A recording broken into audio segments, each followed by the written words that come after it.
الحمد لله الذي خلق الموت والحياة ليبلوكم أيكم أحسن عملا وهو العزيز الغفور. أشهد أن لا إله إلا الله وحده لا شريك له، وأشهد أن محمدا عبده ورسوله. اللهم صل وسلم وبارك على سيدنا محمد وعلى آله وأصحابه ومن تبعهم بإحسان إلى يوم الدين. أما بعد، فيا عباد الله اتقوا الله، أوصيكم ونفسي بتقوى الله، فقد فاز المتقون. قال تعالى: أعوذ بالله من الشيطان الرجيم. يا أيها الذين آمنوا اتقوا الله حق تقاته ولا تموتن إلا وأنتم مسلمون. Wahai orang-orang yang beriman, bertakwalah kamu kepada Allah dengan sebenar-benar takwa, dan jangan sekali-kali kamu mati melainkan dalam keadaan Islam. Hadirin yang dirahmati Allah Subhanahu wa ta'ala, marilah kita meningkatkan ketakwaan kita kepada Allah Subhanahu wa ta'ala dengan sebenar-benar takwa, iaitu dengan melaksanakan segala perintahnya dan meninggalkan segala larangannya. Sesungguhnya ketakwaan adalah bekalan terbaik untuk kehidupan di dunia dan di akhirat. Muslimin sidang Jumaat yang dikasihi Allah Subhanahu wa ta'ala, Jumaat adalah hari yang sangat istimewa kepada seluruh umat Islam. Ia penghulu segala hari. Ibnu Katsir rahimahullahu ta'ala pernah berkata, hari ini, yakni hari Jumaat, dinamakan Jumaat kerana merupakan ambilan dari kata al-jama'u, yang artinya berhimpun, kerana umat Islam berkumpul pada hari itu setiap minggu di masjid-masjid. Allah Subhanahu wa ta'ala memerintahkan hamba-hambanya yang mukmin berkumpul untuk menunaikan ibadah kepadanya. Para hadirin yang kasihi Allah Subhanahu wa ta'ala, di sepanjang harinya terdapat suatu saat yang dimustajabkan doa meskipun dirahsiakan waktunya. Ia juga hari diciptakan insan pertama yang bermulanya manusia, iaitu Nabi Adam alaihi salam. Ia juga merupakan hari berlakunya kiamat, dan waktu umat Islam digalakkan meningkatkan amal soleh, berdoa, memperbanyakkan membaca Al-Quran, serta menghubungkan tali persaudaraan. Hari Jumaat ini juga merupakan hari yang amat istimewa bagi kaum muslimin, kerana ia mempunyai banyak kelebihan dan keutamaan yang disediakan oleh Allah Subhanahu wa ta'ala kepada hamba-hambanya. Daripada Sayyidina Abu Hurairah radhiyallahu anhu, Nabi Muhammad sallallahu alaihi wasallam bersabda, khairu yawmin tala'at alaihi syamsu yaumul jumu'ati. Sebaik-baik hari ialah hari Jumaat, kerana pada hari itulah Adam diciptakan. Fihi khuliqa Adam wa fihi udkhilal jannata. Pada hari itu pula ia dimasukkan ke dalam syurga. Wa fihi ukhrija minha. Dan pada hari itu pula Adam dikeluarkan daripadanya. Wala taqumus sa'atu. Dan hari kiamat tidak akan terjadi illa fi yaumil jum'ah, kecuali pada hari Jumaat. Hadis riwayat Imam Muslim. Muslimin sidang Jumaat yang dikasihi Allah Subhanahu wa ta'ala, bagi kaum muslimin, hari Jumaat adalah hari berkumpulnya umat Muhammad sallallahu alaihi wasallam di dalam masjid untuk mengikuti solat, dan sebelumnya mendengar dua khutbah Jumaat yang mengandungi wasiat bertakwa dan nasihat-nasihat serta doa. Solat Jumaat hanya diwajibkan kepada orang lelaki sahaja sebagai tanda tanggungjawab yang berat. Dalilnya berdasarkan dari firman Allah Subhanahu wa taala dalam surah Al-Jumu'ah ayat ke-9. Ayat ke-9. A'udzu billahi minasyaitonir rajim. يا أيها الذين آمنوا إذا نودي للصلاة من يوم الجمعة فاسعوا إلى ذكر الله وذروا البيع ذلكم خير لكم إن كنتم تعلمون. Wahai orang-orang yang beriman, apabila disuruhkan azan, yakni bang untuk mengerjakan sembahyang pada hari Jumaat, maka segeralah kamu pergi ke masjid untuk mengingati Allah dengan mengerjakan sembahyang Jumaat, dan tinggalkanlah berjual beli pada saat itu. Yang demikian adalah baik bagi kamu jika kamu mengetahui hakikat yang sebenarnya. Para hadirin yang dikasihi Allah Subhanahu wa taala, adapun kelebihannya pula ialah hari penciptaan Nabi Adam alaihi salam dan hari berlakunya kiamat. Dari Sayyidina Abu Hurairah radhiyallahu anhu bahawa Rasulullah sallallahu alaihi wasallam bersabda yang bermaksud, hari paling baik di mana matahari terbit pada hari itu adalah hari Jumaat.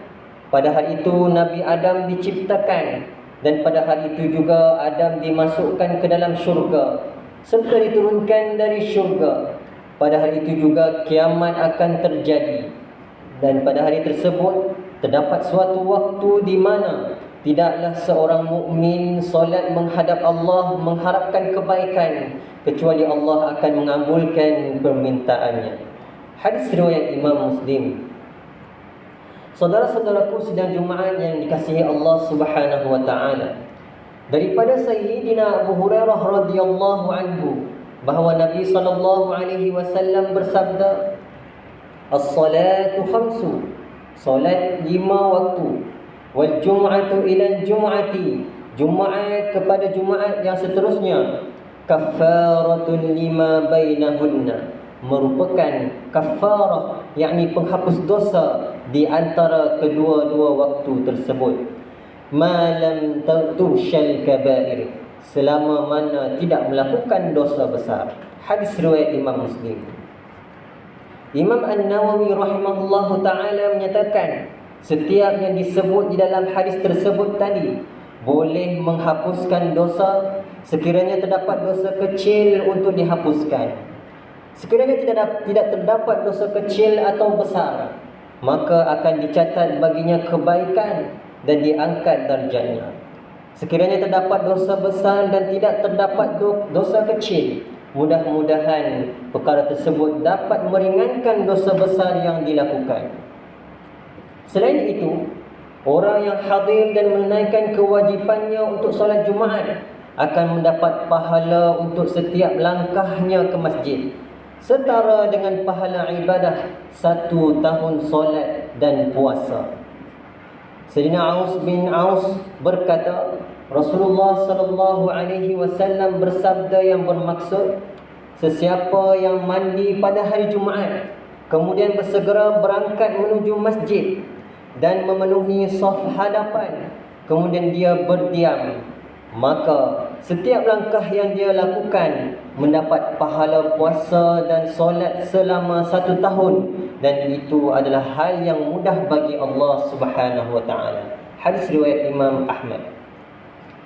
Para hadirin yang dirahmati Allah Subhanahu wa taala, ingatlah, jangan ada di antara kita yang mengambil mudah dengan sengaja meninggalkan solat Jumaat atau melewat-lewatkan hadir ke masjid.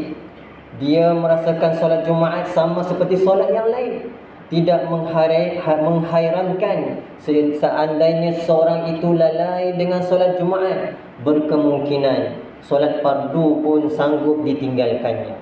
Meninggalkan solat Jumaat dengan sengaja adalah termasuk dalam kategori dosa-dosa besar, sehingga kan baginda Rasulullah sallallahu alaihi wasallam bersabda, "Man taraka thalatha jum'in." Sesiapa yang meninggalkan 3 kali solat Jumaat tahawunan biha, kerana mengambil ringan akannya, taba'allahu ala qalbih, nescaya Allah Subhanahu wa taala akan mengunci mati hatinya. Hadis riwayat Imam Abu Daud. Sidang Jumaat yang dikasihi Allah Subhanahu wa taala. Ulama pernah berkata bahawa orang yang meninggalkan sembahyang dikumpulkan bersama 4 kategori manusia, iaitu orang yang dirinya disibukkan dengan harta, kekuasaan, pangkat dan perniagaannya dari sembahyang.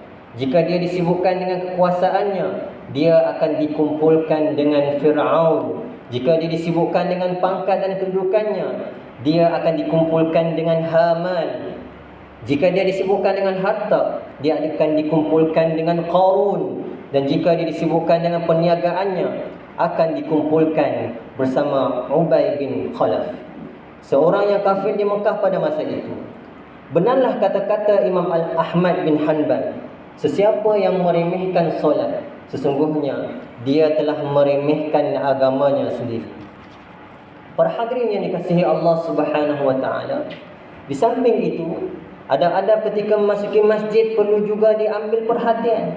Antaranya, bersegera ke masjid, memakai pakaian yang bersih, memakai wangi-wangian, melangkah masuk dengan kaki kanan, memberi salam kepada sesiapa yang berada berdekatan pintu masjid, membaca doa masuk masjid, niat i'tikaf, solat tahiyatul masjid, duduk di saf hadapan, terutama di hadapan mimbar. Tidak lalai dengan sesuatu umpamanya lihat atau bermain telefon bimbit atau perkara yang boleh menghapuskan pahala mendengar khutbah. Muslimin sidang Jumaat yang dikasihi Allah Subhanahu wa taala, kesimpulannya, hari Jumaat merupakan hari yang agung disebabkan ia mempunyai banyak kelebihan, keistimewaan dan kemuliaan berbanding hari-hari yang lain. Untuk itu, kita sebagai seorang Muslim, sama ada lelaki atau wanita, perlulah mengambil berat berkaitan perkara ini, terutamanya pada hari-hari yang agung seperti hari Jumaat ini, agar kita tidak mensia-siakan kebesaran hari tersebut. Akhirnya, semoga Allah Subhanahu wa taala menjadikan kita dalam kalangan hamba-hambanya yang ikhlas dalam beribadah kepadanya, serta memberi kita kekuatan untuk terus beristiqamah dalam melakukan amal salih. A'udzubillahi minasyaitonir rajim. فَإِذَا قُضِيَتِ الصَّلَاةُ فَانْتَشِرُوا فِي الْأَرْضِ وَابْتَغُوا مِنْ فَضْلِ اللَّهِ وَاذْكُرُوا اللَّهَ كَثِيرًا لَعَلَّكُمْ تُفْلِحُونَ. Kemudian setelah selesai sembahyang, maka bertebaranlah kamu di muka bumi untuk menjalankan urusan masing-masing, dan carilah apa yang kamu hajati dari limpah kurnia Allah Subhanahu wa taala, serta ingatlah akan Allah banyak-banyak dalam segala keadaan supaya kamu berjaya di dunia dan di akhirat. Barakallahu li wa lakum fil Qur'anil azim wa nafa'ani wa iyyakum bima fihi minal ayati wadh-dhikril hakim wa taqabbala minni wa minkum tilawatahu innahu huwas samiul alim. Aqulu qawli hadha wa astaghfirullahal azim li wa lakum wa lisairil muslimin wal muslimat wal mu'minin wal mu'minat فاستغفروه فيا فوز المستغفرين ويا نجاة التائبين.